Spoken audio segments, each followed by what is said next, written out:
Well, be said you love someone, you just don't treat them bad. Oh, how I feel so sad. No, you see this cat getting into the Oh, you can't see her, but my little kitty is at this window because I just opened it. Welcome, hello, YouTube family.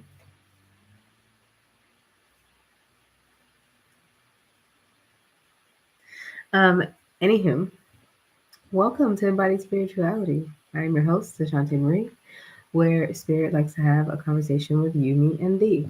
And this is a special episode. Okay. Um, Side note: these videos in its current state are in its long form state. So, if you're ready for it, pull up a chair, or pop in your headphones in a safe space area.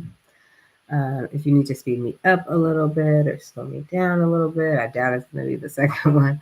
But if you need to speed me up a little bit, then do that for yourself.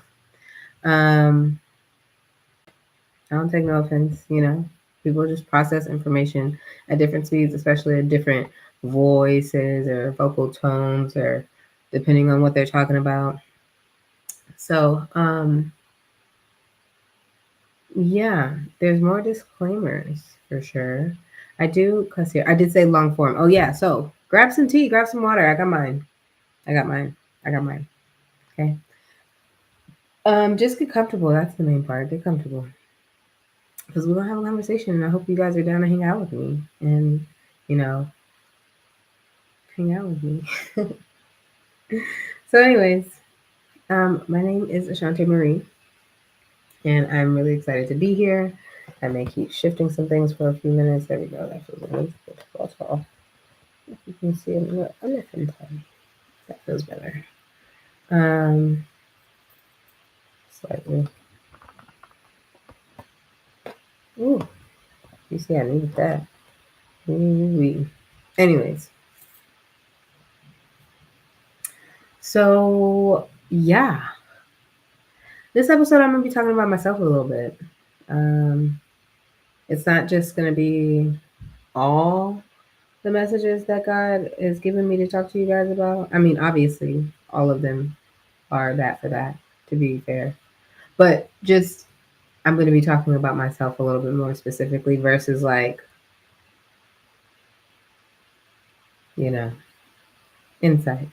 And the reason why, if you clicked on this, it's a special episode. This is the last day of September, okay, in the year of 2025. And my sister pointed out to me so gracefully that because we were talking about ages and stuff, and my other sister was like asking me, she was like, "How old are you?" And I was like, or she was like, "How long until you turn 40?" And I was like, 3.5, something like that. And then my sister was like, "Are you 40 months from 40?" And I was just like,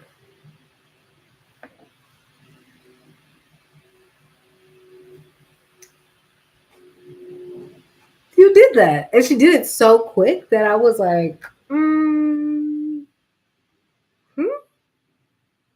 But it felt really cool. And it felt like a cool milestone. So really that's why I'm here. I'm here to like have that burn the little candle and celebrate with you. I was supposed to burn a candle. Let's see. Maybe I should find a candle and burn it. I'll be back. Give me a second. If you love someone, you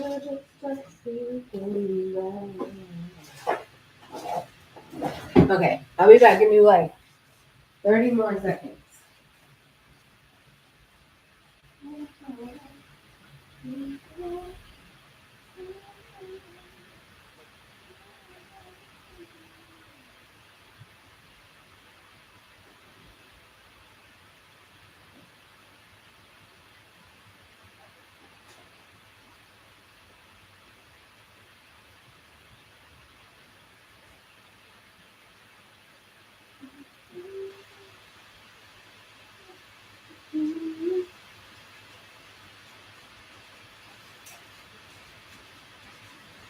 I'm back. Okay. All right. I'm so excited. I'm so excited. And I'm glad that it worked out that I had to go get this candle specifically because, you know, it's cool. So, anyways, you know, light this candle.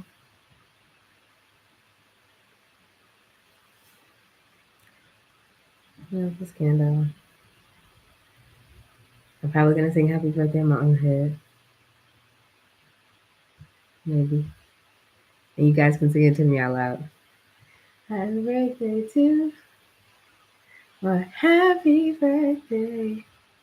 Or if there's any other creative happy birthday songs, I'm here for it. 606 on the timer. I'm here for it. To me. Happy birthday to me. Happy birthday, happy birthday to me. Happy birthday to me. Happy birthday. Happy birthday. Happy birthday. Happy birthday. Okay. So yeah, super exciting. So exciting. Yay. I told my sister too. That's the whole real reason why I lit a candle. I told my sisters at that time, I was like, I'm about to light me a candle. And my mama, I was like, I'm about to light me a candle. And that's what we just did. And I did it with you guys. Isn't that so nice? Thank you for sharing the space with me. Thanks for being here for that. I really appreciate it. I really appreciate it. I really appreciate it. Thank you. So I don't know. I don't know how I want to jump into this. I have like 1,000 notes that I wanted to like. First, I was like, oh, it's gonna be this, and maybe talk about this, and maybe I'll bring up this. And then Spirit was just like berating me with a lot of information about a whole like other things that connected too. So I really want to get into it. That's why these have been long form. Um, but yeah, I just like pray that I only share, especially when it comes to like my hopes and my dreams and my wishes. Share the things that are safe for me to share with the public and keep what is meant to keep be mine to hold in my spirit. Um, so yeah, you ready? Also, you know, if you're open to receiving Reiki, I have inducted us into a Reiki session. So um, I hope that you are to receive some healing from the Most High. Um, and if not, that's okay too. And hopefully, like maybe listening ears will allow you to open your heart and spirit to it. So, um, I am. What am I going to jump in with? I don't know. I just want to. First of all, I'm trying to watch this candle. It's funny. Anyways, anywho. So, 40 months to 40. What do you like feel like, right? I was like, when I asked myself, I was like, okay, well, what do I want? Like, what is my plan? What are my goals? Not just like, what do I want to be? You know, how much do I want to have? Like, it's like, no, like, where do I want to be? You know, in my spirit and everything. Um, and what will I need for myself to get there, I guess, so to speak.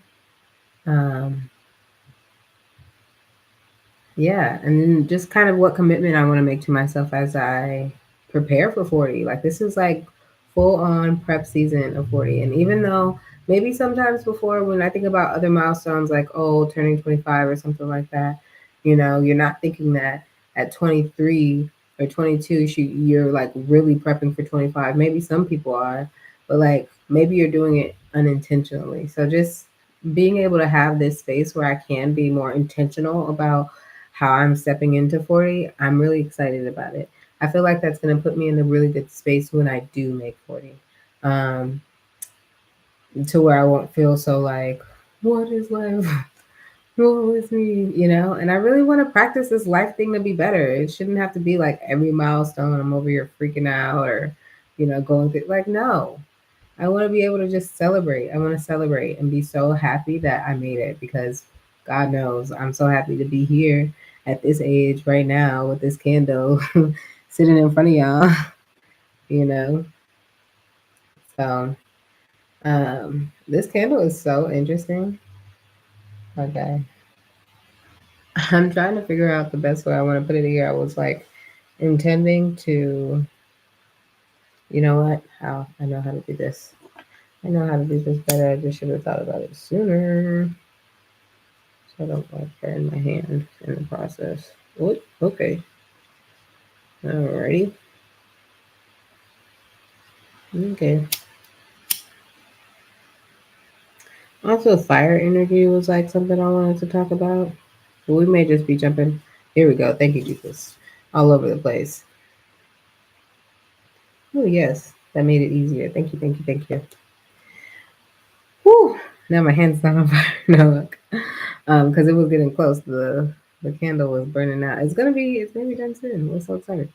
Anyways, um, the song My Goodies, My Goodies, My Goodies, not My Goodies. So damn hot but so young. That's the energy we give in. Fine. You know I got it all. Hey shawty. um Winning. Winning. That wasn't even intentional. Anyways, so what was I getting into? What was the first thing? I didn't jump already. It's because I have like look at these notes, guys.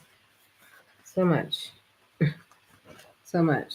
Why do you have so many notes? I don't know. I don't know. That's how spirit comes through. I literally like honestly, as I'm in the last like 15 minutes of maybe 10 minutes of even 5 minutes of um getting ready to start this video, launch this video, it's like songs, messages, more. And I'm like, yo, God, like, you already know how much you got on this paper for me. Like, what? Um, oh, so I wanted to get into that. That's girl, where is that even at on the paper? No, say. There it is, right there. Anyways, so the first thought that I had really for real when I had asked myself, like, kind of just like what I want or what do I need to get, like, and like, in its simplest way, I was just like, I just want to clear some shit out, you know? Like, I want to clear some shit out. I want to, lighten my load when it comes to like anything that's been probably like, pre hoarding things, like holding on to things that no longer serve me. I want to let go of that. That's what I want to do. Like, that's the focus. I want to let go of the things that no longer serve me, like old beliefs that no longer serve me, old patterns, old ways that no longer serve me. Like, that's what I want. I want to feel like I go into 40 clear. I want to feel like I go into 40 like clear, you know? Um, Not just on what I'm doing or my purpose or whatever, because I always feel like I'm walking in my purpose, right? I feel like, but sometimes I'm like, okay, what's next? And I really don't know what's next. I really feel like I'm in this like leaping energy, and I'm like just hoping I fall somewhere, great, which I always do. I always land on my feet, right? One of the and in tarot, that's like the Fool card, right? And one of the decks that I have that I feel like depicts it really well is this like Afro Brazilian deck, and this guy, it looks like he like been dropped from the sky or something, and he like landed on his feet in like sort of like Naruto type arm placement, I guess. And but like, and you can see like the rocks, but like, cause yeah, he's on like hard gravel, but he like lands on his feet, and you can see that he's safe. And and that's what I want. At 8:01, that's cool. Or 8:02 on this clock. 15:51 too. Also, 666 energy, 666 energy, 6666. And I don't know why people. Anyways, people forgot about some numbers in certain ways. I mean, I hope that at this point in this stage of the 2020s, that we are expanded in our mindset when it comes to numbers. In terms of like not seeing 666 as, the other people's numbers, like I think that's crazy. And do you know, like, anyways,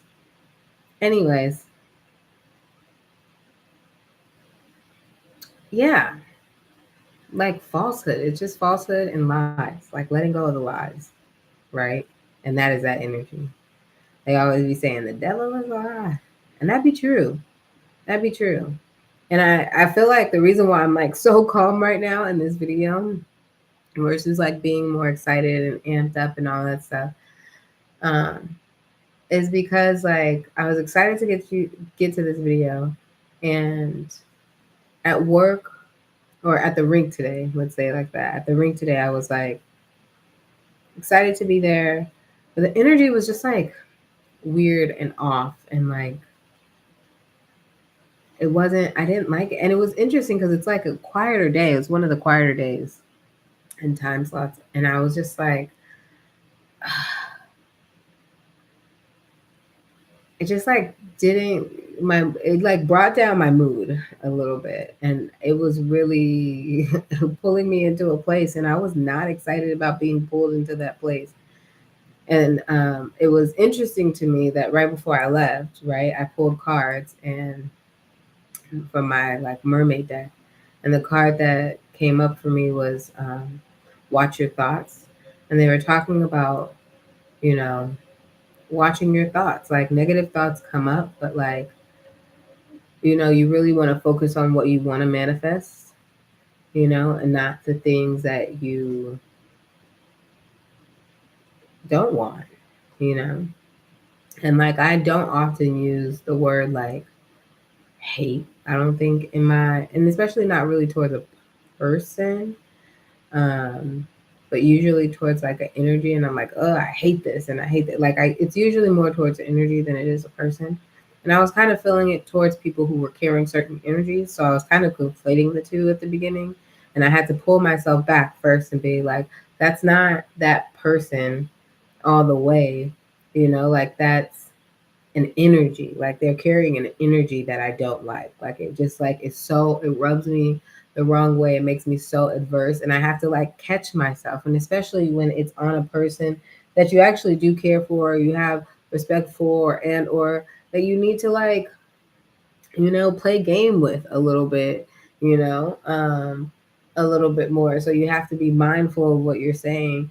But yeah, the energy was like so whack. And I was just like, it was putting me in a mood. And thank you, God. Thank you, God, for, also loving what I do, like picking something that I love what I do, because the kids, that were around were, pulling me out of like that space. One of my students, we were just like laughing, getting to laugh with my students. Like that was such a little, small thing, but like it was so big for me to be able to like have that, and then but even like that was going well, and then she was, one of my students was, she was just having, when I'm like trying not to share everybody's business, and I'm trying to like also share like the message behind it. So, as a girl, you go through girl things, one, and so her energy was just a little all over the place because of that. And Um, so it was like we were doing good in places, and other places it was like it was whatever. And she was kind of like distracted, and she was like, I just think I'm extra dramatic today, so it was just funny, right? Um, but I still be wanting, like, just as a coach does always, I still want my student to be making a certain amount of progress in our lessons, you know? And yes, you have to like ease up off of the gas when you know that like maybe this lesson is not going to be as much as productive as you would hope it has been. But, you know, also too, showing up with a good attitude um, was probably the goal for the day. And so anyways, it was great. I had the lesson. That was fun. We made it through. And then also too, there was like other skaters on the ice that I've been connected with, you know, whether I've taught them personally or whether they were one of like the kids growing up in skating school when I taught it, you know, or they just know me around the ring. Um, but it was like, you know, having the little interactions with them. Um, yeah, you know, knowing these kids from like I was talking to one of the skaters who has a little sister, and just like knowing that I like even the student that I work with today, I pretty much had like known of her or seen her around the rink since she was like, I don't know, 3 or 4 years old. I feel like she was small. And then I was like around, like, I think her mom had either just given birth to a new baby or was just about to. And then she did, and then she had another one. So it's just like to think about, and now these kids are like, you know, shoulder height. You know, it starts to. It's just so interesting. It puts so many things into perspective of like time and time passing and all that. 8:08 the clocks. Um, and so yeah, I don't know. Just like it was nice to think about that, and even though and I think one of the reasons why I think I'm saying a lot of our things today.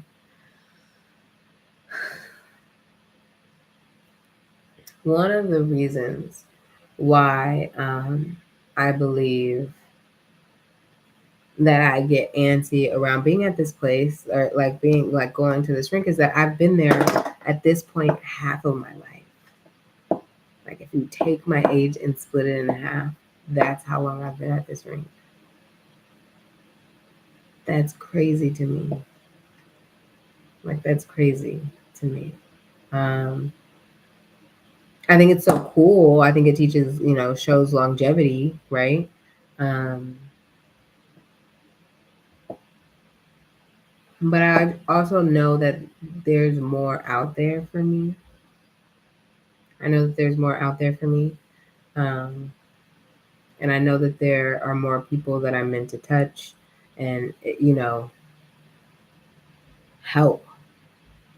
You know, all the words I wanted to come out was not the words I really wanted to say, but inflicting was one of them. But I feel like I don't know why I want to use that word, spirit. I feel like that's not a great word to use, God. Why are you giving me that word? Why are you giving me that word? Because I feel like inflict is like harm, right? But it's like inflict is just to change something. Is that what it is? To cause, in parentheses, something unpleasant or painful to be suffered by someone or something. Cause to be suffered by someone or something. I don't know. See, I don't like that word.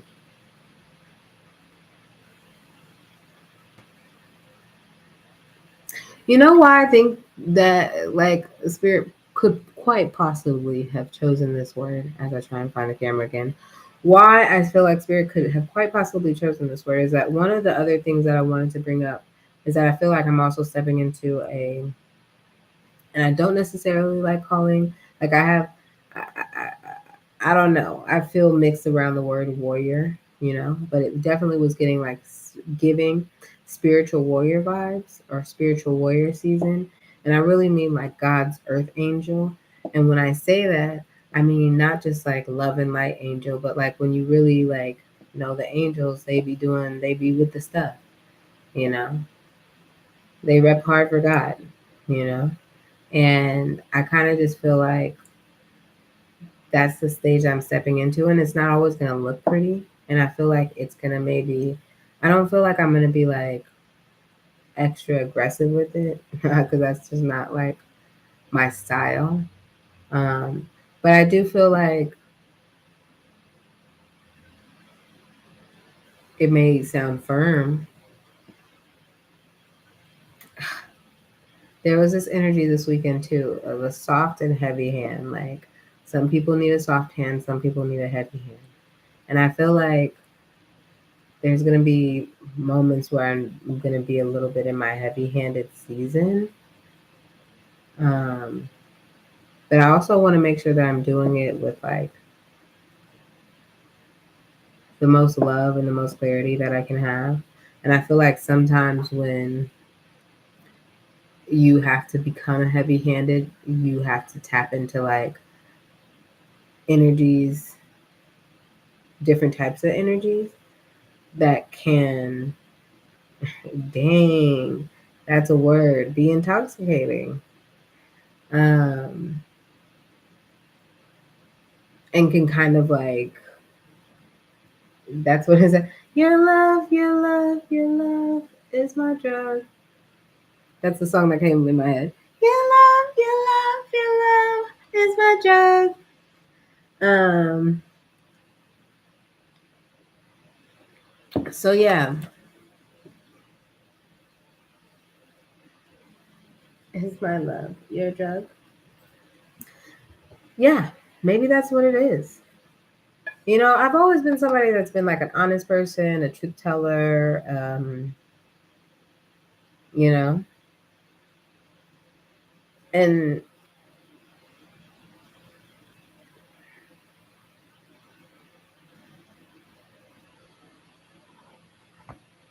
maybe what it feels like for me too is maybe I'm going to say things that I don't, or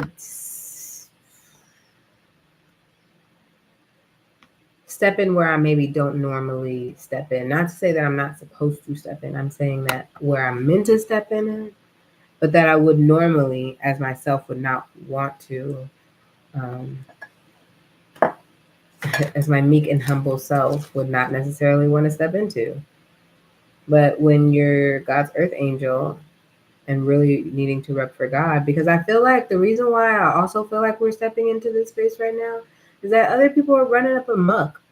Like, and that's always the case generally. But something about this season feels like people are just running amok. Okay. And I didn't say all my disclaimers, other disclaimers that are custom at. We made it so many minutes in and I haven't said too much, right?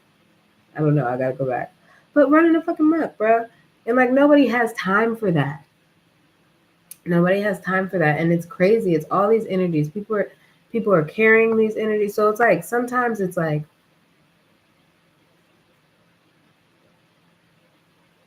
just people picking up on energies and like holding that or needing to be that or whatever for a small period of time. But then there's others who have like signed over some shit to these other fucking entities and is really out here acting asinine. Like, oh my gosh. I think what's I was watching this show, right? And, if you watch it, it's called No Good Deed. It's on Netflix. Anyways, crazy. Um, and I don't want to say the names because I feel so bad that I don't know the girl who played Phoebe from Friends. She's the main actress. Is her name Liz? I don't know. I don't know. But you know who I'm talking about. And then also Raymond from like Everybody Loves Raymond. Love him. Um, along with some other great actors and actresses. But that show was just like wild. It had a lot of spins and twists and turns, and it was good. But what it made me think of, especially when as it came to like one character, like it was like one character, a couple of characters. It's like you guys have you guys carry this certain energy, and that's just like, different energy. But then there's others where it's like, oh no, you're really out here moving wild. This every time they kept like revealing a little bit about this one person, I was like, oh, or showing us like the next scene that she was in. I was like, oh, this bitch is crazy. Oh, this bitch is crazy. Oh, she didn't lost her, you know? And like one thing is, it's sad. It's sad because you also to know like on a bigger, larger perspective, like it's coming from some trauma, some, and many hurts, Um, but on the other hand, you're like, bruh, you can't be out here doing that nearby here. You can't be doing that around here nearby here.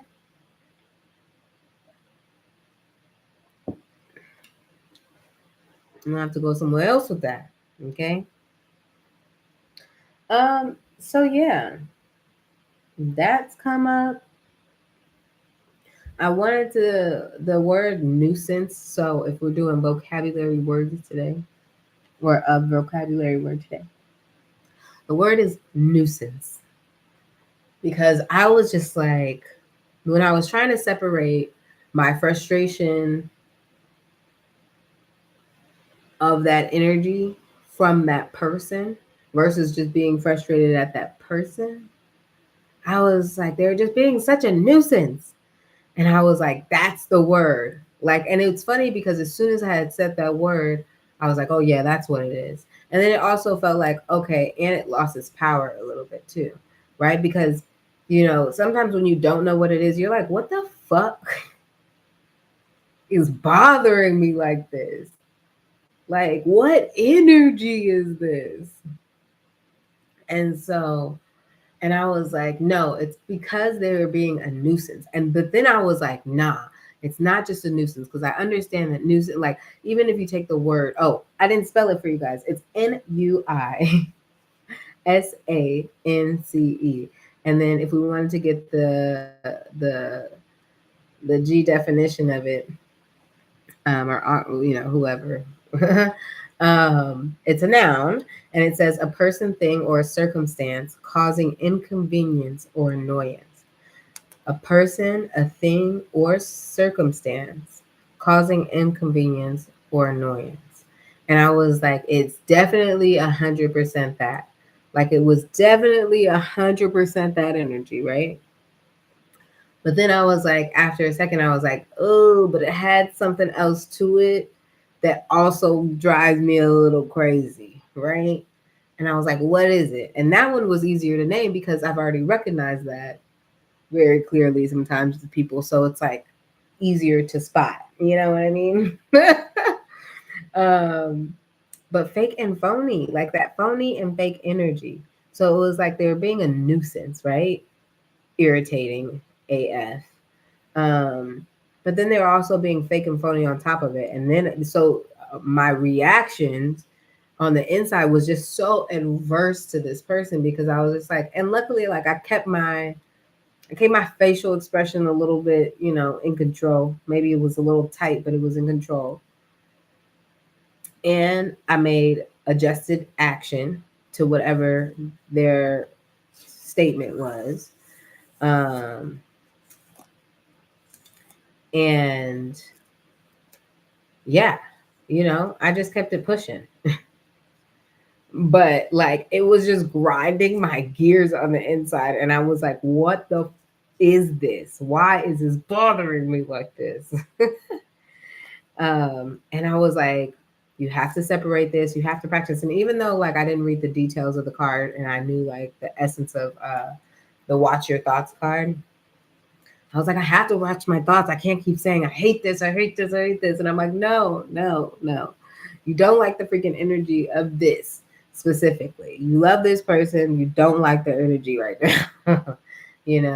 And so in that other thought of the fake and phony thought, because like phony was not genuine and fraudulent, right? And then fake was also not genuine and counterfeit.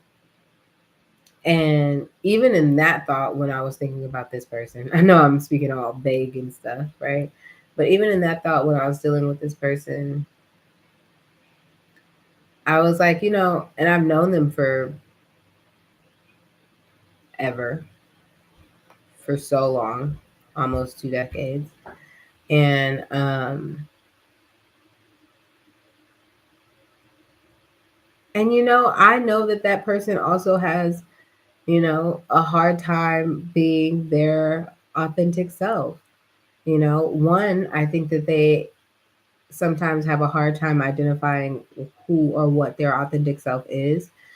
I think in certain realms and certain instances, they know that person or that part of them very well. But I think when it comes to other scenarios or situations, maybe they don't necessarily know that. And I think a piece of them has to play the game, the long game of like you have to kind of cover up some of the stuff and be political in that realm.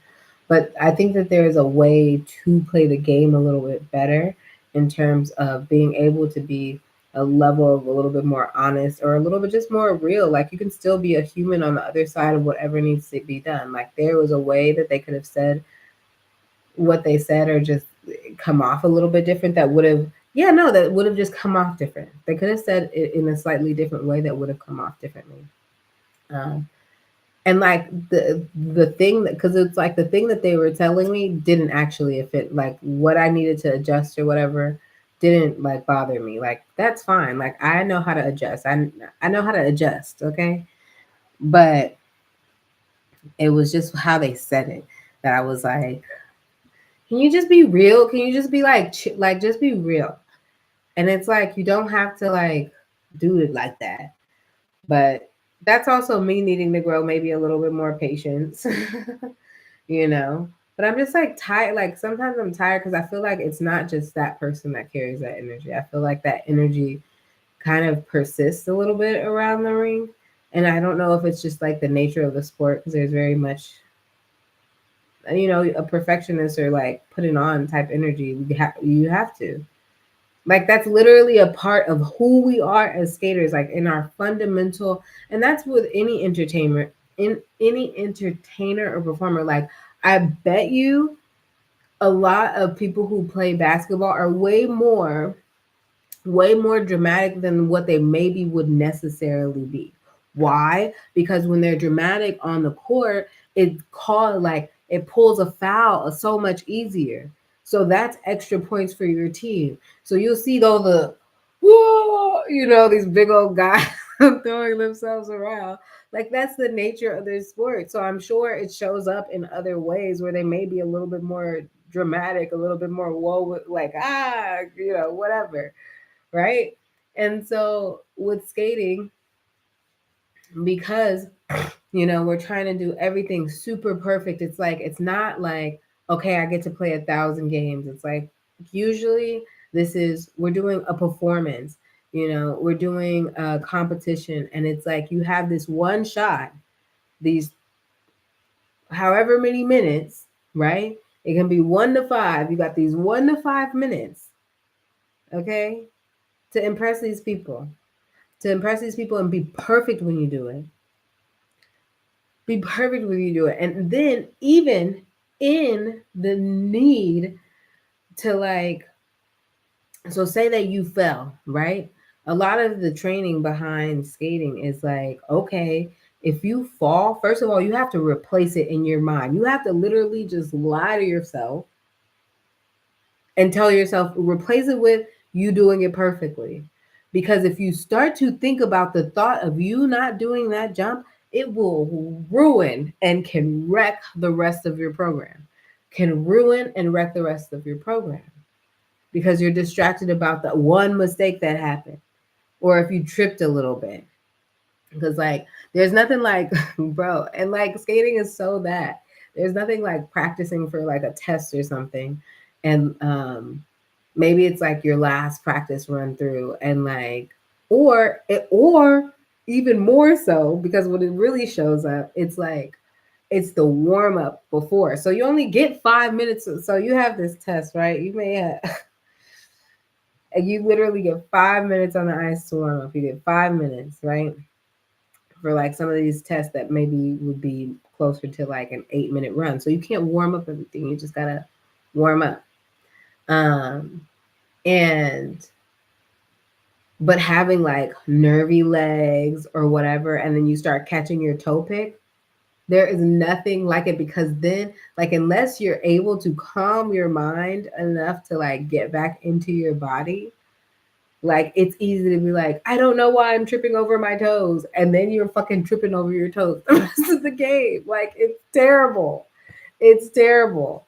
So, and like that's a competitive mindset. I'm sure like other people have to suit up and boot up and make sure like these shots are hitting the way the shots are hitting. But there's something else to skating to where it's like you really, and everything is just like, performative in that way. And so um I think it kind of comes with the nature of the sport to some extent. But I think that there are people like I said, I know people through like skating, as big as it is as small as it is as big as it is. You know what I mean? And the world can be small. I know people, of literal all levels. Like there are people who been won the Olympics that, have been around there. They can be, and I don't even think it's just their space awarded than that. I think that you can find real people in the midst of fake shit. And I didn't want to say it like that, but I think it's hilarious that God said it like that. You can find real people in the midst of fake shit. Wow. Well, that's good to know. And that's reassuring, especially as I do think about the next stages of what I'm going to step into or what opportunities may be like afforded me very soon. Um, because sometimes when you are changing like realms and arenas a little bit, sometimes you worry about the culture. When you're so used to one culture, um, and how they move and their ins and their outs, stepping into another culture, another world, another realm, like you're like, wait, they move a little bit different. Their rules are a little bit different. Like there may be some similarities if you're lucky, but maybe it's completely opposite, you know? And like, you just never know. But if I could survive freaking skating, I guess I could survive anything, right? Good God, because skating be something else. But they do have some great people in the sport, and I love that. And I love that I get to meet them and find them and hang out with them and be friends with them. Like that's so cool for me. Anyways, anyways, what else do we want to talk about? No, just the last thing I wanted to bring up about, well, maybe not the last thing, maybe two more things. But there's one. Sometimes I don't think that people know how to be authentic. So I really pray 43 on the clock that um, that the world practices things and does things to become more authentic. And maybe it's hard. Maybe you don't necessarily know how to be the most authentic person. Like to me, one of the things, go for a walk. Honestly, honestly, it can sound crazy, it can sound silly, it can sound dumb, whatever. I don't care. Go for a walk. Go for a walk. Okay. Um, I think one, it's gonna get you out of your mind. Two, it's gonna show you some things that's gonna put certain things into perspective that will allow you to, you know, drop the facade a little bit. It's like being inside and thinking that it's like always sunny outside or that it's warm. Okay, here we go. Excellent. So say that you're inside and like your place has medium windows, so you can't really necessarily gauge the weather outside, but like because the sun is out, you always just think it's just warm. Like it's always warm. Or you think it's like a certain, it's like the sun is out, it's always 85 degrees. Like, but you say that because you don't go outside every time that it's sunny. And if you would have stepped outside, even about a couple of days in a row of it being sunny, you'll realize that one day it's 85, one day it's 80, one day, depending on what your warm meter is in your body, it may be 72 or maybe it's 93. You know what I mean? Like, you don't know until you go. You don't know until you go. Ooh, which gets into the name. Isn't the name Go Forth and Prosper? Go forth and prosper, right? I was trying to play off the whole 40 thing, 40 and 40. So go forth and prosper, you know? Um, but definitely, like going forward. Okay. I also wanted to read out prosper. Was that the other thing I wanted to read out? The definition of? No, I think I just like put it in here, but I'll read it. It's a verb, by the way. Success, or sorry. Succeed, well, it is successful, but succeed in material terms and be financially successful. Succeed in material terms. Why is it so hard to say? And financial, what? I feel like I'm getting so dyslexic right now, and I'm not making fun of people who do that. I literally think that sometimes my brain goes. Succeed in material terms, be financially successful. And then the other, flourish physically, grow strong and healthy, and then make successful. So, yeah, I feel like as you start to look into yourself and as you start to like let go of the falsehoods or letting go of like the pretends and all of that stuff, then you'll fall more into who you truly are. And I feel like when you are who you truly are, you're able to attract um, more wealth and more wealth in so many other ways outside of money. Like you're able to attract better relationships, you know, whether it's work relationships, whether it's spousal relationships, whether it's your familial relationships. Like, I honestly, the changes that I've made in my life getting to this point, like, has helped me have better relationships with the people around me. Now, don't get it twisted. There are some people who are going to have to fall off of the wagon, you know, some permanently, some temporarily. You need to just fall off of the wagon because you got some growing to do and they got some growing to do somewhere else. Maybe their journey is like, you know, working at the butcher shop for a year, you know, but yours is like driving the cattle around the mountain line, the mountain lands. And, um, but, yeah, like, but then eventually, you know, you come off of the mountain, you come back down, and the butcher stops being the butcher and they want to go and do something else, like, you know, or they come back together. That was an interesting. First of all, this analogy just came out. I didn't know what it was. Okay, I didn't know what it was, to be honest. But that was good. One person is a butcher, and one person is the cow. anyways, anyways. Um. So yeah. So yeah. Going for a walk helps that. Two, it helps you feel less alone. To be honest, like, you know, so it's easy to feel like I'm alone, I'm alone, I'm alone when you're in the house. But I think if you go actually for a walk, there's so much in nature that can tell you that you're not alone to where you won't feel alone. Maybe you also need to just reintegrate with nature. I think some people are very threatened, maybe, by nature. Some people are really afraid of bugs. Some people are really afraid of birds. Some people are really afraid of pets. And, you know, some fears are, you know, need to be broken down a little bit. And like, I didn't necessarily like bugs, but I feel like the more that I was outside and the more that you realize that not everything wants you. Like being in nature and camping in nature, like these bears, they don't want you.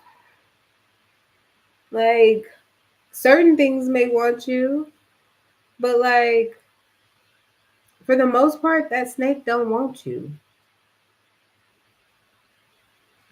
Now the snake don't want to be stepped on, and if or fucked their prey fucked with.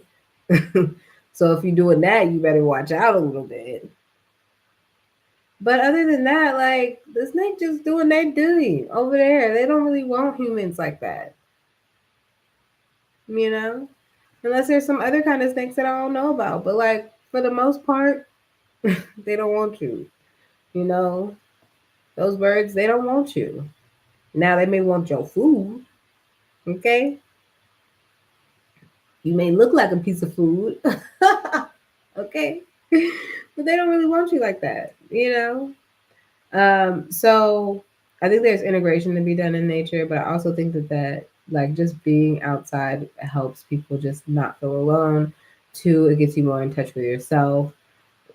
Be by water, it gets you more in touch with yourself and your thoughts and your those feelings and emotions that you suppress or that are tight. Like I went for a walk before I got on this video.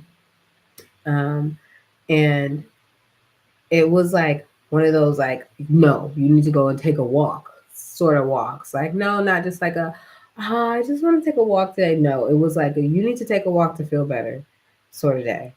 Because like I said, I was tight after leaving the ring today with dealing with that energy and trying to make sure that I name it and also wanting to say the fact that naming it, like I said, gave it less power. Gave it less power.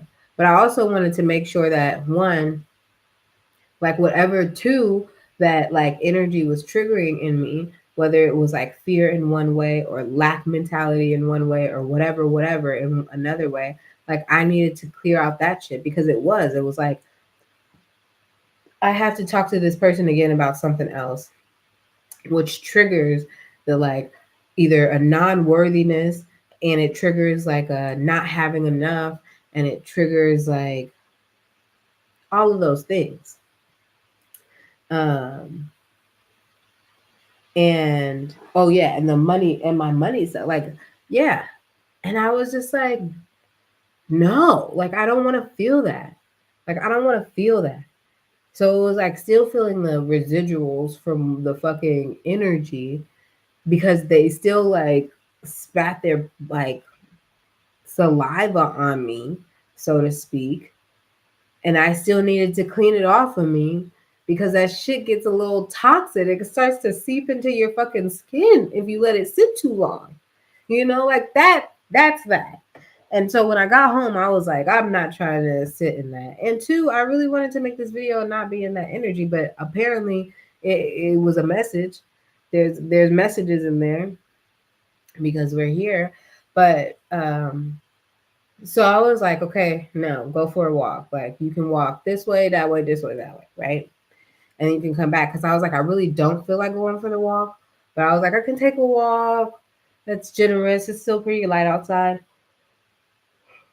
I'll go this way, this way, this way. And then also just like letting spirit guide me. Like, so then I started on my walk. I had a plan of which way I was going to go. And then God was like, no, let's go this way and then go up. And I was like, all right, bet. Like, that's cool. Then I can do that and that'll feel better. So I was like, all right, I'm about to do this little T shape or whatever. And I do the T shape, or I go up and I go over.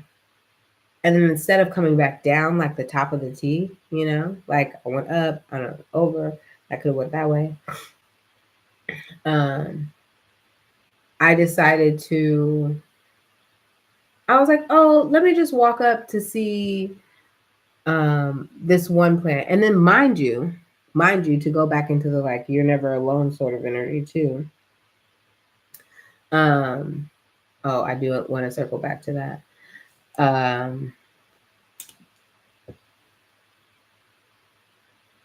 I was walking and I was like taking my time and I was like walking slow because I was like, one, it's not going to be a super long walk. Two, I don't really feel like doing it, but I just want to like ease up off the gas.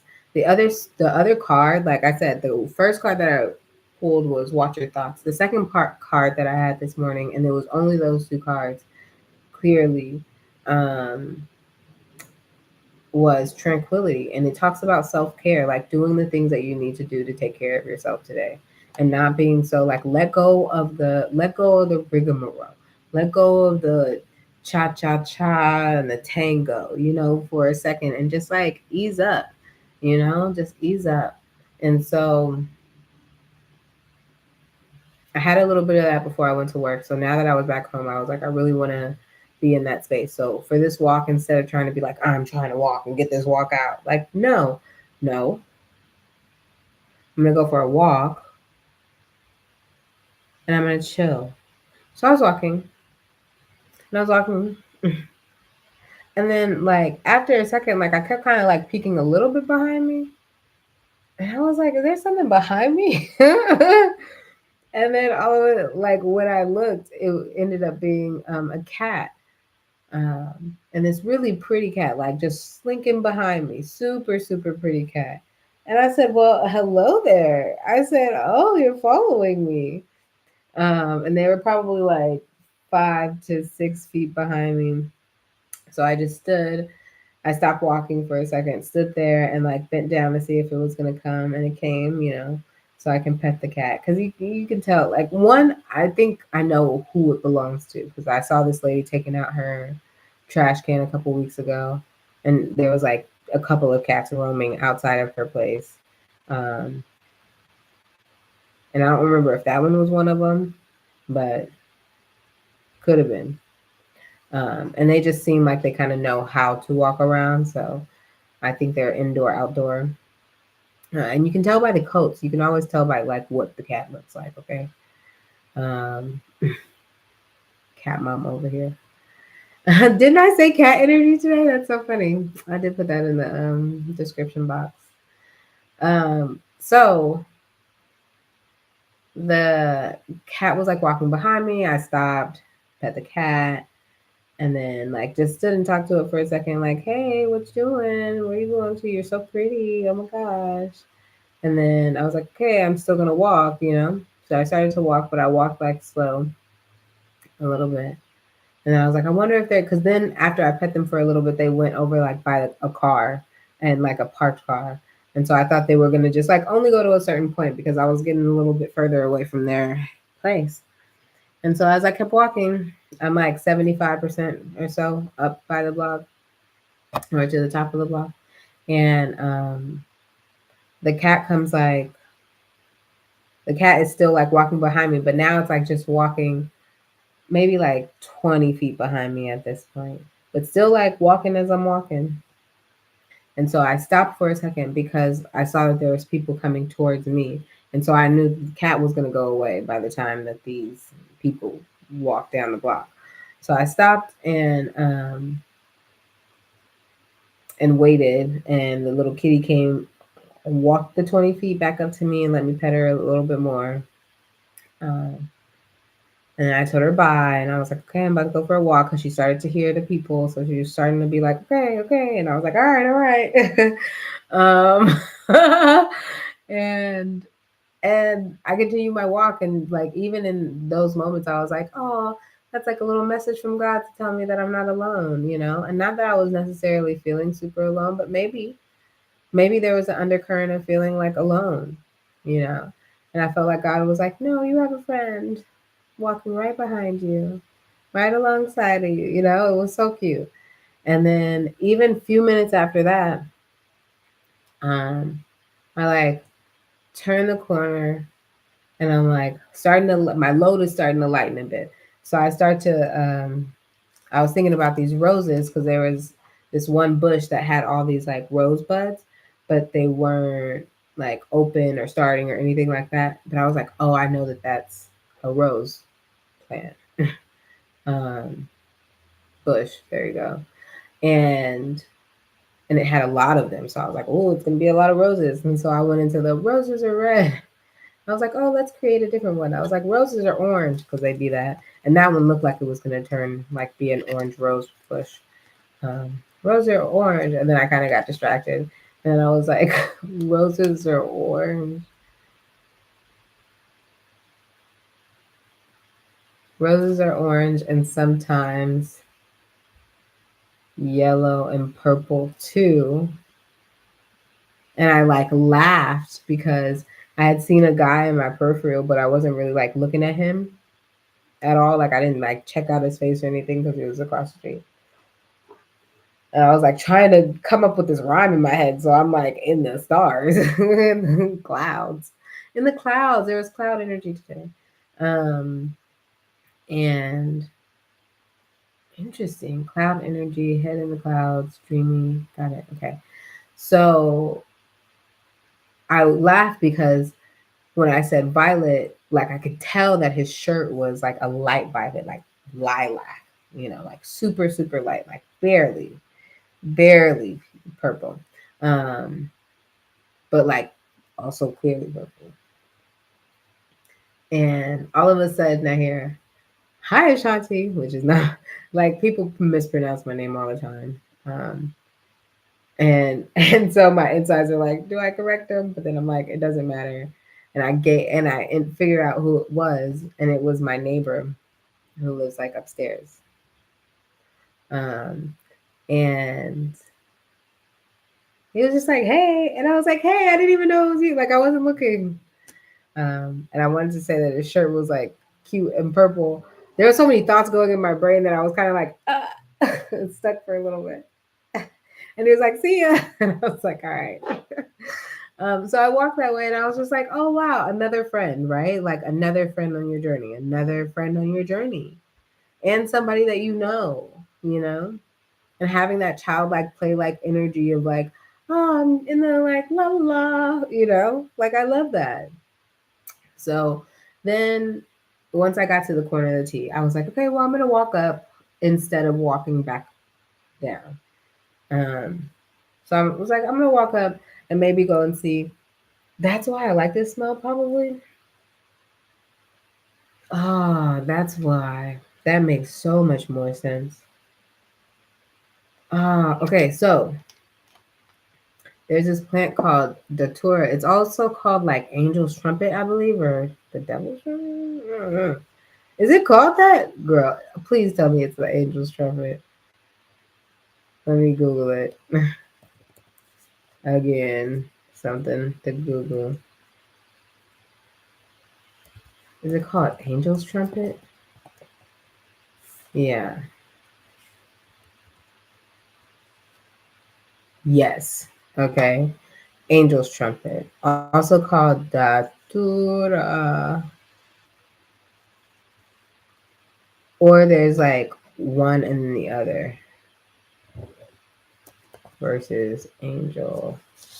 Let me see. Just a quick one.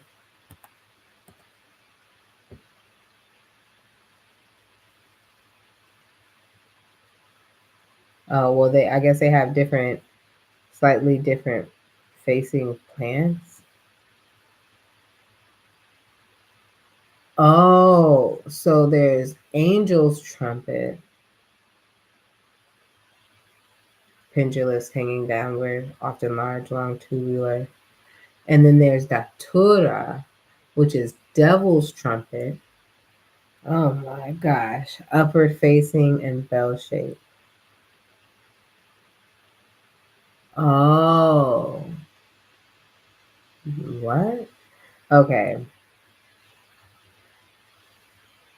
so I'm not talking about Datura. But the scent that I was thinking of is Angel's Trumpet. We'll go into these more later, but um, it has this scent, right? So whether or not it's one or the other, it has this beautiful scent, and you're not really supposed to. I think like one is poisonous, one isn't. You gotta really like do your research, um, because I had picked one day, and I was like, luckily I have like a plant book, um, and I was like, well, let me go and look at this plant book and see. Because something on my walk back home, it was like, you need to check to see what this is for sure. Like it smells good, it smells delicious, which is why I got distracted. I was like, oh, that's the smell of that. But it's called an angel's trumpet or a devil's trumpet or somebody's trumpet. And it's a trumpet of an angel of some sort. How about that? And it's interesting that we're talking about angel energy today. See how God did that? I didn't do it. God did it. But anyways, Something had told me, woo, to look at that book when I had gotten home, and they had told me that one is poisonous and one isn't, and so I just decided not to necessarily keep the plant in my house. I put it outside in a safe place, away from my cat. You know, at that time, um, yeah, away from my cat because it was silent. So, anyways, I was like, "There's a datura plant." That's how we got here. There's a datura, like a detour that we just fucking took for this plant that's like above, or angel's trumpet that's like that way on the block. And usually if you just like walk underneath it or you walk by it, you can smell like a really good fragrance. But it depends on where it's at in its like blooming phase, right? And so I was like, I think we're maybe past, like the ripe scent and maybe like in the state of needing to regenerate or recycle. And of course, as I went up there, I saw some pretty roses, so that was there. Rose energy is there. And then the Datura plant or the Angel's Trumpet, it it was like already past its cycle, so it was like at the last stages of pretty much probably the leaves needing to fall off before it needed to like regenerate new seeds, flowers, all that stuff. So, anyways, I got there and I was like, well, maybe spirit just needed me to go this way. And so I went that way. And then, of course, I saw something a little above that. And I was like, hey, go this way. And there was a protest for on the corner and where people were honking. And I had heard honking before, but they were like, honk for justice, sort of vibes. And so I was really like excited that God brought me there. And I was like, okay, we needed to be here or see this for a reason. It's so funny how my hair gets so like my antennas. That's what it'd be. You see? Um, and so then it was like, okay, well, I got there. And then I looked to my right and I was like, oh, well, let me throw this away. So it brought me to this place. It's so interesting. Like the journey, it's like being comfortable with being on the journey and just going forward. It was just like that little bit going this way. And it was like, no, go this way. And I went a little bit further this way, go forward this way. And it was like, well, go forward this way. Put this thing in the trash can. And as soon as I put things in the trash can, I noticed some trucks up ahead. And I was like, oh, trucks, what are those trucks there for? And I saw people with bags and more people like a little, outside. And I was like, oh, it's the farmer's market today because it's Tuesday. And like, I'm never really here at the time that it's going on. I'm usually like getting home as they're closing. So I was like shocked that I made it there or that I was walking past there at that time. And I didn't have my wallet or anything on me, so I wasn't there to buy anything, but it was just there to scope it out, which I've been wanting to do for so long. I wanted to see like what kind of vendors they had there, how much produce, how much whatever, to get a gauge of how much I want to be coming back. And since it's in such close walking distance, I don't know why I haven't been yet. Um, so I was really glad that God brought me there, right? A place that I had been wanting to go and visit for so long. God was like, here, go here, go here, go here. Oh, by the way, we made it to that place you wanted to get to. And so it was perfect. And pretty much like the place that it by the time that I got to the end of the farmers market, it kind of puts me round top of where I was trying to head back to in the first place. I'm just like a block or two ahead or above. And so I was able to make like a nice little loop de loop around. And I just thought it was just so nice and so fitting and so helpful and, just like such a nice experience and unexpected and definitely lightened me up, you know?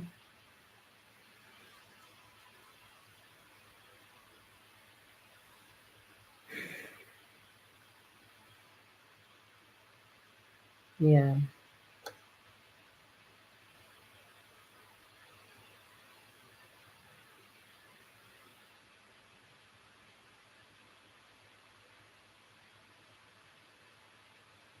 Yeah. Okay. Because I'm narrowing down what I'm really going to talk about. I think some of the stuff,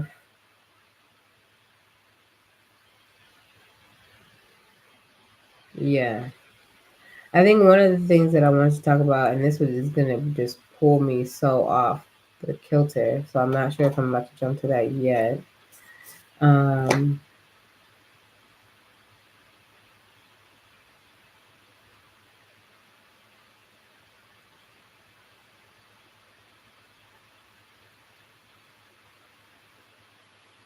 no, everything is so about energy. I'm like fire energy, hair energy, um, body dysmorphia. Like there's so much. Everything is energy. So, okay. The other example that I really just wanted to use around like calling the ick energy for what it is like, or one example was hater energy. Like once you identify what hater energy is, it's easy to see it. You can hear it in you can hear it instantly in a comment. Where it was like I was talking to one of the kids today, and they were talking to like more each other, and one just is a little bit more sassy or like teases a little bit, right? And um, she had said to the other student, like, because I called that one student, oh baby, because I used to teach her when she was like a kid. I was like, oh, the little babe, like, is growing up, because she was talking to me about homecoming. She was like, here's my homecoming dress, and I'm like, oh, the little babe, little baby. And then like the other girl was like, what little baby? And the skater I was talking about, she's like, she's talking about me. And she was like, what? She was like, you're not even cute anymore. And or cuter, yeah. And I was like, she is so cute. I was like that. I was like, hate her. Like as soon as she said that, I was like, hate her. And like, so nobody took offense. Everybody was fine. It wasn't any of that other weird stuff. Okay, nobody was getting bullied there. That was not that. Okay, because we're all everybody was fine, and we're laughing about. But I was like, ugh, hater. And then my old student had responded, and she was just like, yeah, hater. And she was like, I'm actually really. I was like, everybody's so pretty. Both of them were so pretty, to be honest with you. Um, so just I was like, and one of the things I had said to that student, I was like, you can always. I said, hater energy is so obvious. It's so obvious. Ugh. Ugh. Nobody likes that. Ugh, you a hater. Ugh. And sometimes, I think the one is easier to spot. Two, you can also tell that hater energy is not like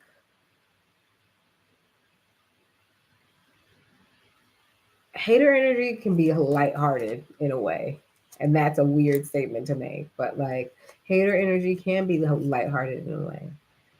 Because sometimes it's like they're saying things and they don't even know, because sometimes it's just stemming from like maybe a little bit of jealousy or maybe a little bit of like I wish I could be more like that.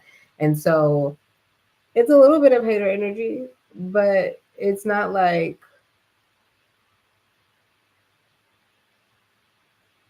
you know despising people, you know or wishing somebody harm, like not like that. So anyways, excuse me. Oh yes, I did. And I said mixed energy. Everything is energy, energy, energy. Yeah, yeah. Cloudy skies. I was just thinking about today was a very like. If you ever seen the Queen of Swords, the standard like Rider Waite deck, the Queen of Swords, where there's just like all these clouds around her, like that's the kind of like vibes the skies were in today. Going into work and coming from work, I'm like, wow, these clouds are clouding in the skies today. Um, but I think it's interesting that we use the phrase, head in the clouds, and that the energy was like, watch your thoughts, because like, cloudy skies doesn't always mean rain. Sometimes cloudy skies are just like just the day to have like, some cloudy skies, but it's not like it has to rain when it's cloudy outside, but some days it needs to. And so I feel like thinking about having your head in the clouds, right? And it's like watch your energy. The thing that they said on the card, I'm sorry, I'm going about this in a roundabout way, but the thing that they said on the card, um, or towards the end, was something like, you're the most powerful right now. Like, first, you can cancel those old, like, not great or negative thoughts, and, state what you believe or what you want, because you're the most powerful in this moment. It was like saying that they're the most powerful in this moment. It was 11551 on the clock. Um, and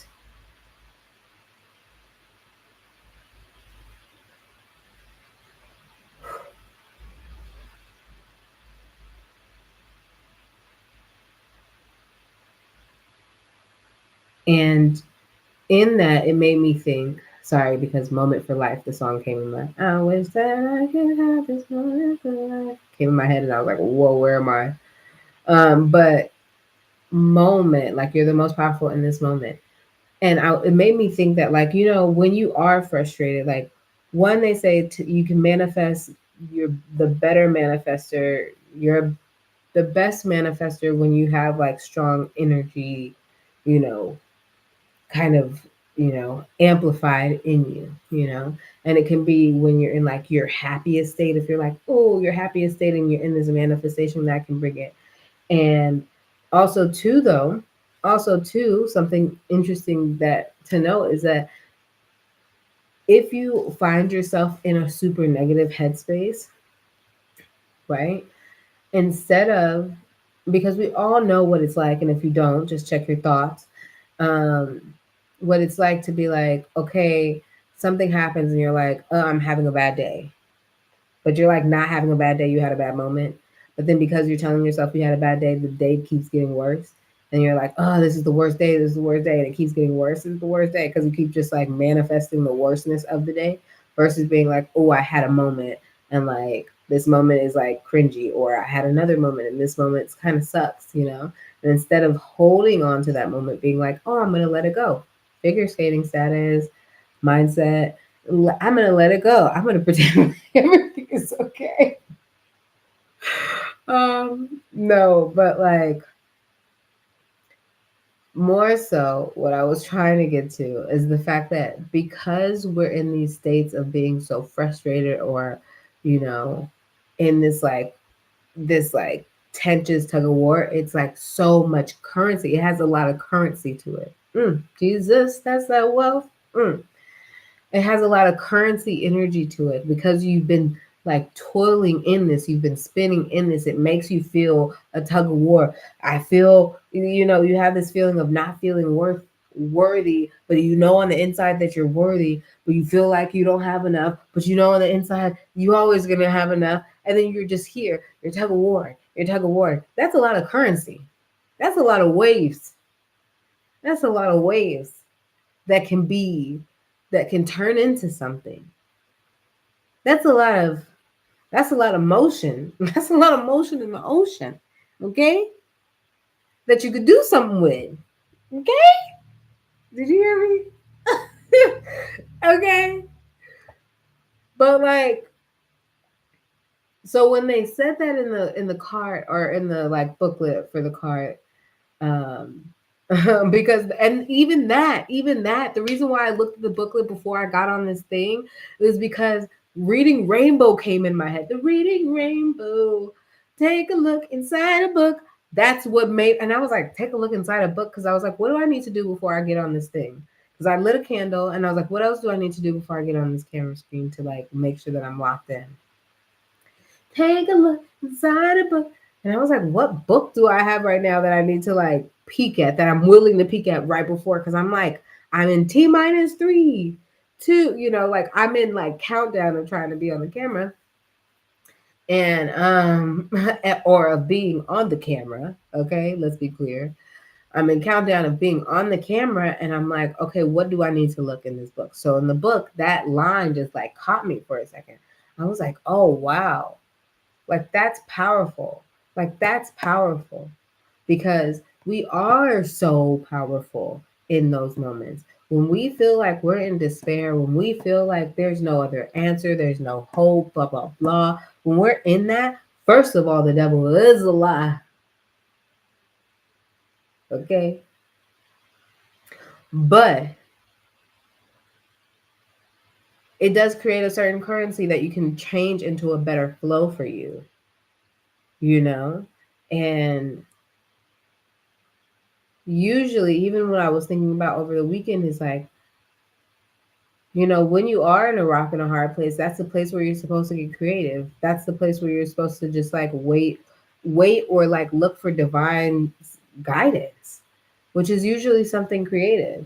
And so it was reiterated a little bit more. Like even right before, I was feeding my cat, and she's been in this space of like not eating her food, and I've been like, we always be doing this tug of war with food every day.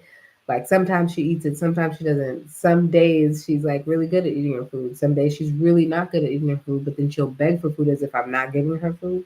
And I'll change it up. I'll do different flavors. I'll do different da-da-das. I'll try and mix them together. And I was like, Lord God, I be trying all the things, but I don't like to be wasting no food neither. Okay? Because that'd be making me like, girl, why? And so today I was like, she has this other thing that I give her for treats.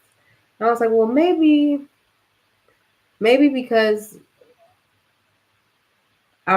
maybe if I just try and put those together today, she'll eat that. Like she'll eat what's left in her bowl because she keeps leaving all this extra stuff. Like she'll lick all the gravy, but don't eat the meat that go with the gravy. And I'm like, girl. And other times, like it can be the same kind, and she'll gobble it up. And then it can be like it's a day-to-day game with this girl about this food. So I was like, all right, let me just try putting this other stuff with this stuff and see if it convinces her to eat the rest of her other, her original food. And so it did. And I was just like, that was so easy. And like, why didn't I think about this before? One. And maybe I did think about this before. And the solution has been there the entire time. So then that had me think about other stuff too. I ended up leaving my phone at home today, and I was like looking for my phone. I looked for my phone heck hard, and then by the time I came home, I looked for it a little bit more, and I'm like, bro, I still can't find this phone. And I was like, I've touched and moved and shifted everything, I think, and I was standing right in front of like a little small ottoman that I had like a robe on top of. And I was like, maybe it's under the robe. Maybe there's like, maybe, um, and I picked up the robe, and it wasn't like like underneath the robe right away. I think it was like wrapped up in the robe, like as if I had the robe and the phone like in my hand, and I dropped it off as one. and and so of course when I was just like, where is the phone? I've looked everywhere. Where is the phone? Right in front of your face, right under your nose. 2 seconds later, I was like, let me try. Right there. The solution is there the whole time. Maybe you just needed to go for a walk. Because the solution was there the whole time. Maybe you just needed to go for a walk. So,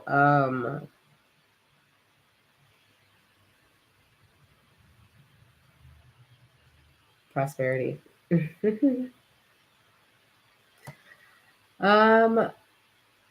getting to a point where we're going to start writing down soon because I'm starting to feel that. But I'm needing to just like, I'm wanting to check my notes. Can't hear that.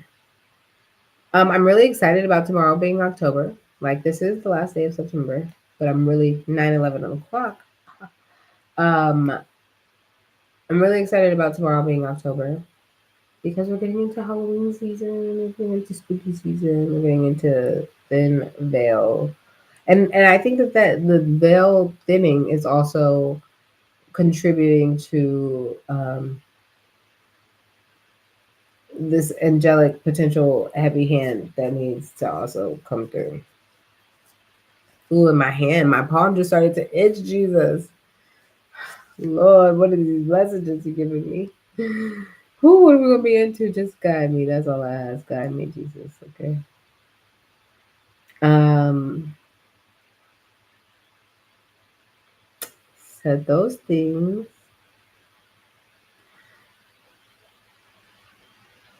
Yeah, I said maybe the solution's been there the whole time. I wanted to talk about,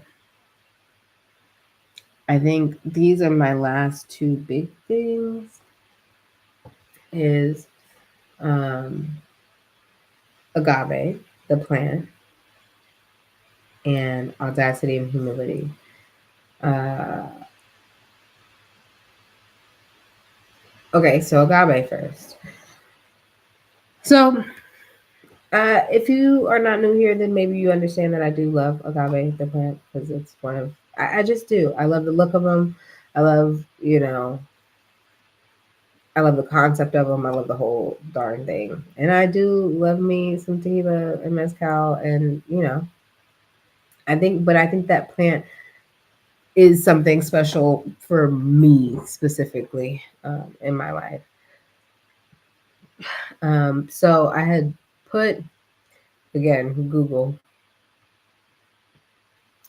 I had, I wanted to Google the symbolism of it because it like every time I go for a walk, I'm like, oh, an agave, and I just love it so much, and it's like my favorite, right?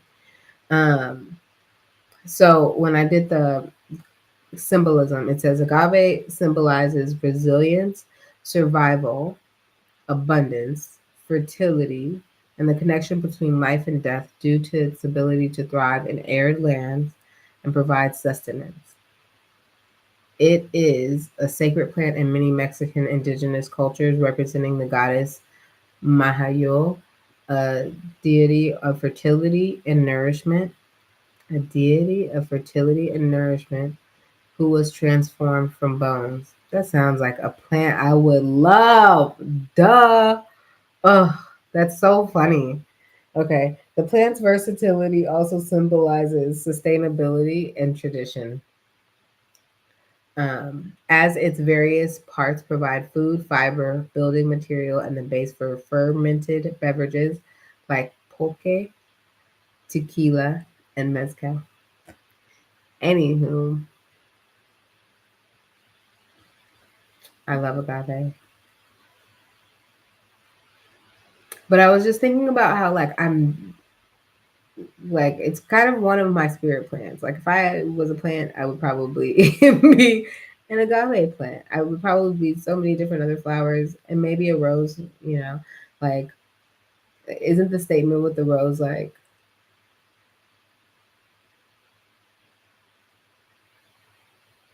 I don't know, something like you have to be willing to deal with the thorns if you want to deal with the rose, right? And that's how I feel about agave. Like, I love the plant. And if you handle it with care, like, you're all good, you know? But, like, if you just think that you can be all willy nilly with it, that's not it. That is not agave, okay? Agave, Ashante, I don't know. But I do like how there's parts that they're smooth and that they have like these curved, thick leaves. I love them so much. It literally makes me go like this. I love them so much. It's like curvy, but then they're pointy. I like that because I just feel like sometimes you need to be that. Sometimes it's necessary for that, and like sharp. And it can be really sharp, you know? And like some of the things, even sometimes I like to just like poke it a little bit, you know? Because to me, I feel like respect, you know? I respect your sharp bits. I respect your sharp bits, you know? Um, so I love agave.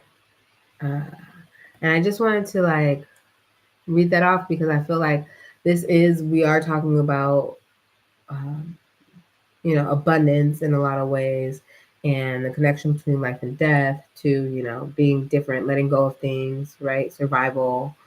Um, so I just felt like it was like pertinent to bring it up for whatever reason, but maybe it's hitting or resonating with you for some reason. Maybe I needed to bring it up for you guys because I'm like, I don't know what else he wanted me to say about the guy, but I just Agave had to be a message in this. I'm really excited to look into the deity a little bit more. Mahayul. It's spelled Mayahul. Um, and then even just in the idea of transform from bones, it ties into the phoenix. Um, if you know my kitty, that's her name too. Um, so yeah.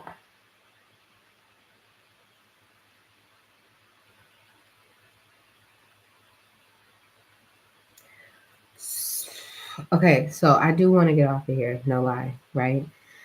But the resilience and the survival part of it, I was gonna bring up something and I wasn't sure, like it was written on my other list, and I wasn't sure if I was gonna add it back into this because I was like, oh, maybe I don't need to bring that up.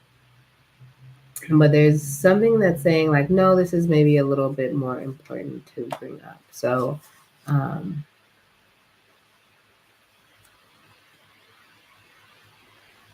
one of the goals that I have going into my 40s is like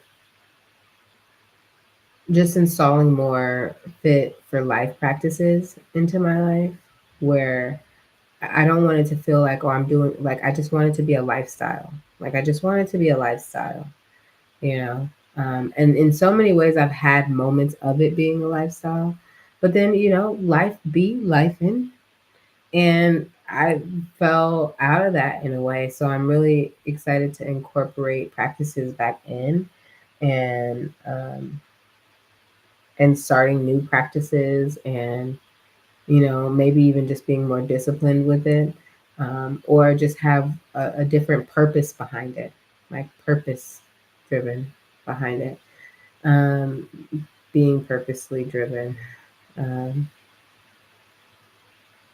and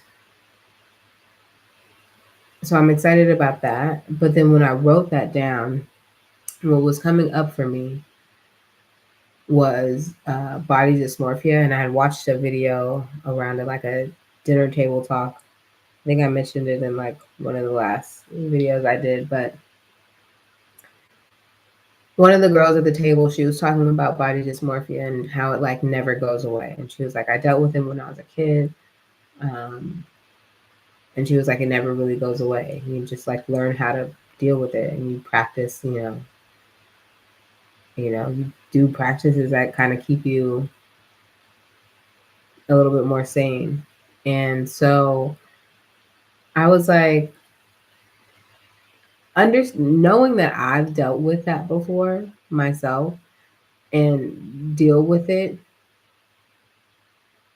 it's a constant practice, you know, it's a constant practice. So,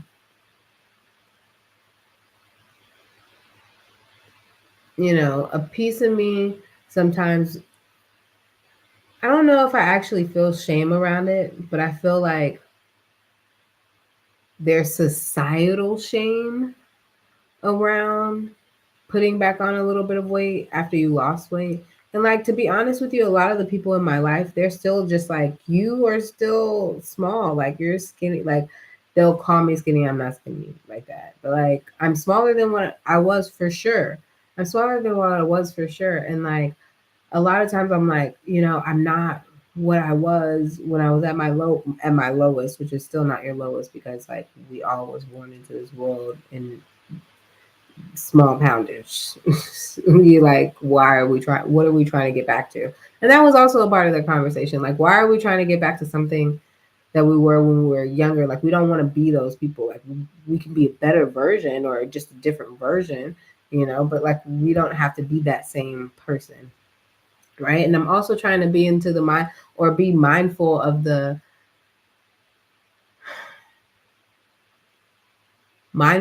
thought that by the time that I do hit 40, I would have already had my first child. And so I do want to make sure that I instill practices that I can keep up with, or that will set me up for a better future even after I have like my baby, and I'll be reincorporating even newer practices. But I think being more locked in now is going to help me lock in later. And that's why, again, the title of this video is Go Forth and Prosper, where it's just like, you're going to get better. Like, even just with these slight shifts, with these little minor tweaks and adjustments here and there, like, you're getting better. You're getting better. And the more that you remind yourself of these new beliefs that you're picking up, of the old beliefs that you're putting down, the more that you're more mindful about what you want to create, what you want to manifest, then you will, and in that, you're prospering. You're becoming better. You're becoming more. You're attracting more. You're attracting more. So what I wanted to speak about when it came to the whole body dysmorphia thing was just like wanting to clear that out. Like, wanting to, like, I'm still going to have to probably work through it, but here's where we're going back to. Sorry. Thank you, Spirit. Just like, I had like a little bit of shame around like gaining whatever back. But then I have a level of grace towards myself, because I'm like, one, I'm not doing all the stuff that I was doing before. Two, I'm also maintaining generously well, considering the fact that I'm not doing all that I was doing, because I'm still doing stuff here and there, but maintaining, but I just need to be more like, whatever. I have my goals. But what came up for me specifically around this topic was, I was going through some pictures, and I came across a picture of when I was like pretty much at my lowest. Or at that like 90-pound weight loss mark that I made. I maybe had like went to maybe 85 pounds of being lost in that photo, but it was pretty much, there, right? And even like looking at that photo, I'm like, who was that person? Like, I didn't know that body, and like, one, girl, it's such a game. It's such a game. It's like, you grow up, you think that you're fat. You think that you're fat. You think that you're fat. You look at pictures, you realize you weren't fat. But because you thought that you thought that you were fat, then you became fat. And you're fat, and then you don't think that you're that fat, because you're like, I wasn't that fat. Now you're like, I wasn't that fat. I wasn't that fat. And then you just keep gaining more weight, and you're like, wait, now I'm fat. And then you're there, and then, okay, finally, after so long of that dance, then you're like, excuse me. Then you're like, I'm going to lose weight. But now at this point, you have so much to lose. So losing, it's not just losing 10 pounds here, losing 15 pounds there. No, it's like losing 20 pounds, losing 25 pounds, losing 35 pounds. But 20 pounds here, 20 pounds there, 20 pounds here, 20 pounds there, and saying it like that. And each one of those, like, your body is completely different. And if you've watched any of my older videos regarding that, excuse me, I don't know what's going on. Regarding the weight loss stuff, look, cough it out, okay? But regarding that, the times that I really was like in a state of like, I was like in my losing weight. I don't know. In that time that I was focused on losing weight and hitting a certain milestone, there were times where I was like, oh, I feel so heavy, and I look so heavy, and I looked in the mirror, and I would be like in this like tearing myself down state,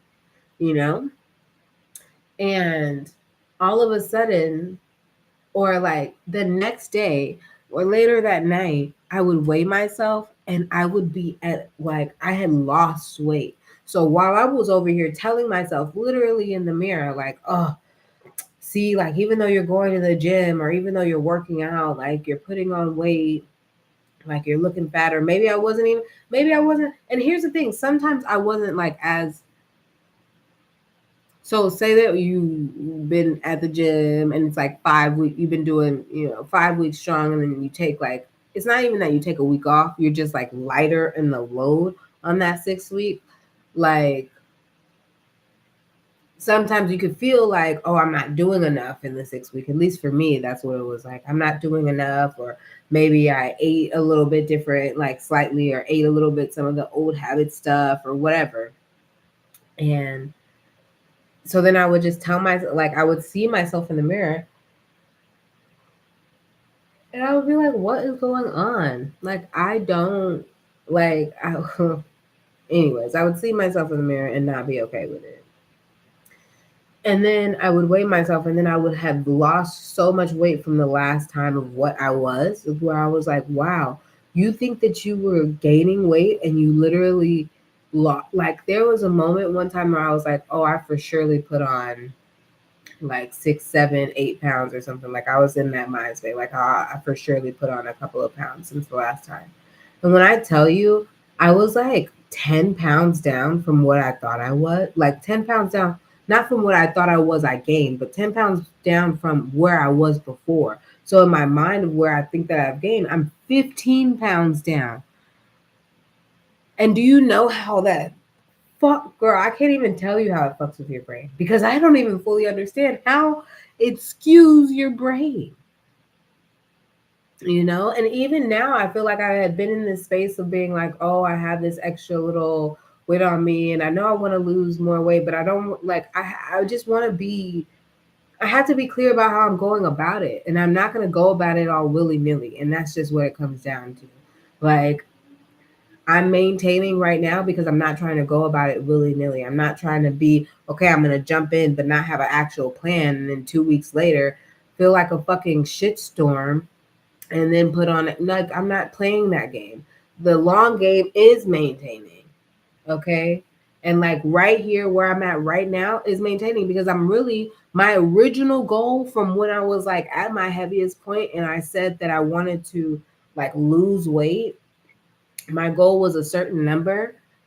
I am 5 pounds from that number. Like, I'm not even like, so when I had lost the 90 pounds, I was about 25 to 30 pounds lighter than my goal was. So in that body, mind you, seeing that picture, I was like, who was that girl? And like, I was trying to get used to my body and I liked it, to an extent. But then I was also like, when you get to a point where you've already lost more weight than what you thought you were losing, and you want to lose more because just of like maybe the aesthetic look of it, and not like in a trivial way, but who cares? Like, who cares? I just knew I wanted to lose more weight. Like, there was more weight on me that I could lose, but because I was so out of my realm, I had not been that weight that I was in that photo probably since I was like 14 years old. So to be at that time 28 years old, no, closer to 30 years old, because 28 is when I started this school, or started at that school.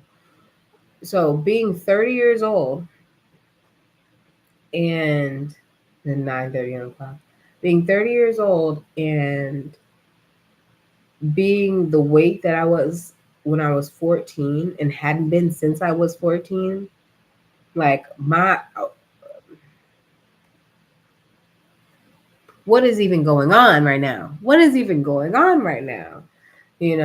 And like even in the picture, you can tell like, yes, I lost weight, so my body was looking good, comparatively. But I'm like, oh, I could trim a little bit here, trim a little bit there. But I knew if I would have tried to keep going from being in that spot, I knew that I wouldn't have. It wouldn't have been. It wouldn't have been a good journey for me. It wouldn't have been a good journey for me. It wouldn't have been a good journey for me because sometimes you need to regulate. Sometimes you need to carve out time to regulate. And so even after that, I think I knew at that weight, at what I was then, um, I knew that I was gonna put back on some weight, and not because I wanted to, because I tried to keep off as much of it as I could for a while, but I knew I was gonna put back on weight. And like sometimes if you already know some things, like you don't have to beat yourself up about no shit. You don't have to be like, because society tells me I should, but I know that in my spirit I need to put on this weight. Like you can't, to me, I don't feel like you should be fighting that like that unless you really getting paid crazy bucks to do it. But I and want to do it in that capacity. And I'm like, no, no. So I knew I was gonna put on weight, but I was like, yeah, did it gradually. And like at this space, I'm like, okay, now it's time to lock back in again. Now it's time to lock back in again. But I had to take this time, and it's been what? It's been pretty much 5 years since then. It's been 5 years. So the fact that I've, maintained as well as I had, I think I'm doing damn good. Okay. Um, but now I'm like, okay, it's time to lock back into what I believe, lock back into da da da. And but also too in that time, now I can be like, all right, if I do want to get like now if I do want to get back to that weight that I was before, one, it's not going to freak me out because one, I now have seen kind of what my body looks like. I know the kind of work that goes into what that body is. I know where I could, you know, work harder or change things to kind of make the body shift differently. And I'm really excited about whatever journey I'm about to step on. I'm trying to be vague with my shit so my shit can be my shit. Okay. Um But I'm excited about this journey that I'm about to go on because I feel like it's going to give me kind of a landing pad for um,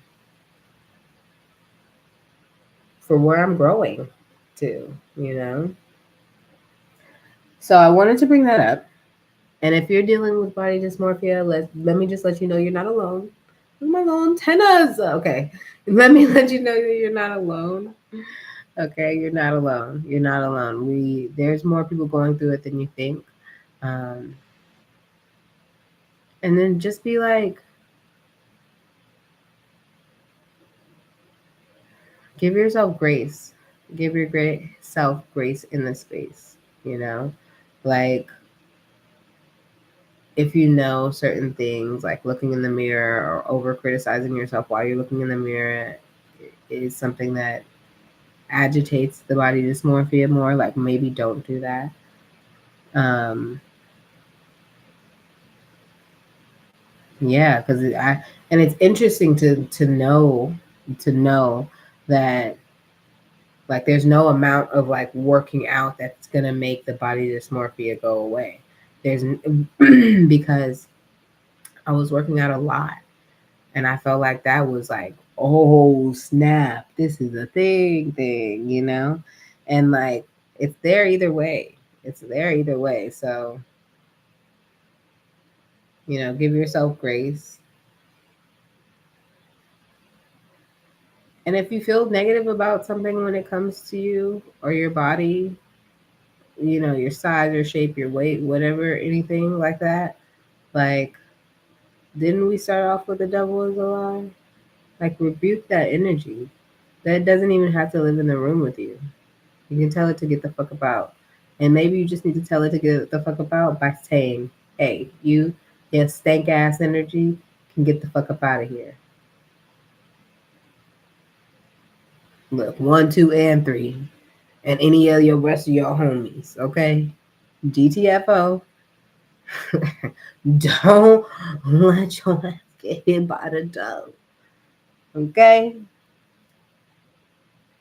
So, um, the last thing that I wanted to talk about is audacity and humility, and I may be coming back to this conversation a little bit later in another video, but I was just thinking about, I think sometimes as I'm stepping into like a different level of my angelic state, maybe slightly heavy-handed angelic state, and not all the time, having discernment. But I think sometimes we have this like, I think humility can be very trepidatious. Okay, spirit. It's still really here, bro. I think that yeah, humility, the word, the thought, or humbleness, can be very trepidatious because it, like, I believe in being humble. I believe in humility when it comes to, not overly taking credit for shit that's not, your credit to take. That's just like me giving somebody Reiki and being like, I healed this person. I healed. No, I didn't. I was a facilitator. Okay. But who did the healing was God. I created, like, I didn't even create the vessel. I just became the vessel. I became the vessel so that God could move through me. And then I became, myself again. You know what I mean? And so I do believe in like humility when it comes to that, right? And like even in skating, like I never bro. And I don't want to say like never say never, but like rarely am I gonna go around being like, oh, I fixed this person's system, I fixed this person's spiral, I fixed this person's like,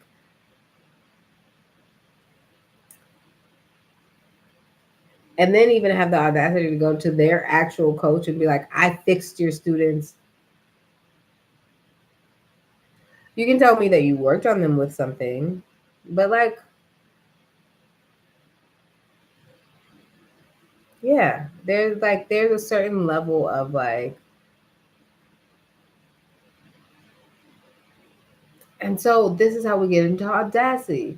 Like there's a certain level of audaciousness that like somebody has had, but really it's like it's the cockiness of the audacity, because audacity isn't necessarily a bad word. I had looked that up too. Is it up here for real? I may have to Google it again one time. Yeah.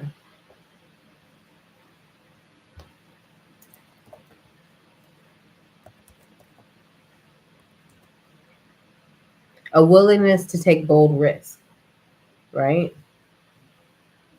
And then the second definition is rude or disrespectful behavior, imprudence. But I don't feel like it's always that. I feel like sometimes people can have audacity, and I'm like, ugh, like, oh, your audacity is like out wild. But it's usually when it's their cockiness mixed in with their audacity that drives that, like, where I'm like off putted by it. But when it comes to people having confidence, because confidence is audacity, right? A willingness to take bold risk, confidence. They're different words, but they kind of come from the same portfolio. You know what I mean? Um, a willingness to take bold risk. Yeah, it's a willingness to put yourself out there, to speak up, for the underdog or anybody that you feel like needs support. So But I think sometimes when we're playing the game of like humility versus audacity, we can get into like be humble, sit down. And I feel like sometimes people need that energy of like, yeah, be humble, sit down. And there's other times where it's just like, I feel like we try and beat confident people sometimes over the head with humility to make them feel lesser than themselves, which I think is weird. You know, it's like your confidence is too big. And like, to me, I feel like there's a self, even cockiness, I feel like there's a certain level of it that's permittable. There's a certain level of it that's permittable, that feels safe, that feels okay, that feels good, that feels reasonable in nature. And there's a certain level of it, there's like a certain point where it gets to where it's just like, okay, you're doing too much. And it's like, also too, the best greats in the world had a level of humility. Like Michael Jackson knew he was the best, okay? But he was humble enough to understand that it was like he was being gifted a gift from God. Like, and it was his determination, his drive, his tenacity, and his will that made him even greater, that made him a clearer vessel for spirit to move through him. Are y'all hearing me in the back?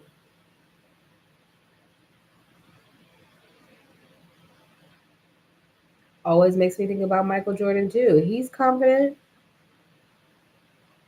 Like these basketball players, they be out here confident. You know, Steph Curry, know he the shit. He ain't got to say much about it. He's very quiet about his, but that's because he's like it's like the better you get, the quieter you have to get about like the quieter you can become. Ooh, the quieter you can become. Because if you have to, I'm this, I'm that, I hate that energy too. I'm the best, I'm this. Like, you're not. If you have to announce it, you're not. You're not. Because what happens is when you are, somebody else is announcing you. You're not announcing you, nigga. Like, when you're the best, when you're the top, when you top 10 up there, somebody else is announcing you. You're not announcing you.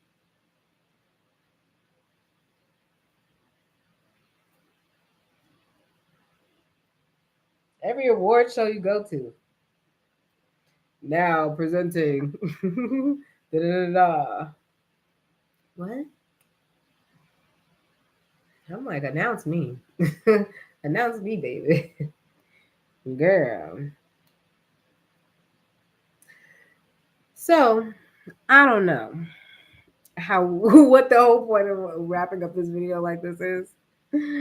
But I pray that I continue to, do God's work and show up, in God's favor the best way that I can. I'm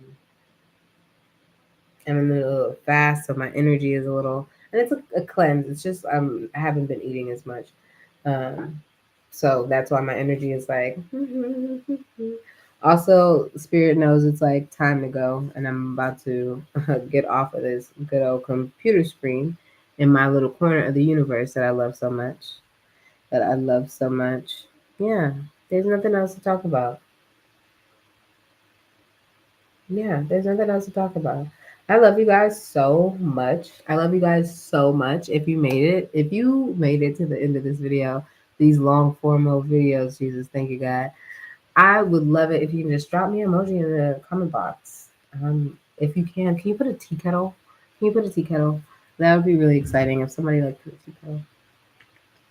Um, yeah, put a tea kettle or like a hibiscus flower. Mm. Or if you really about that life, drop a stack of money. If you really about that life, drop a stack of money. And the last thing I want to end with, just as an energy to put out there. Sharing the wealth. Sharing the wealth. Sharing the wealth. As I am blessed, I shall bless others. 2 hours. Only time. Let's go. We love you. Take care. Have a great week. I'll be back up here soon. Okay. Talk to you later. Bye.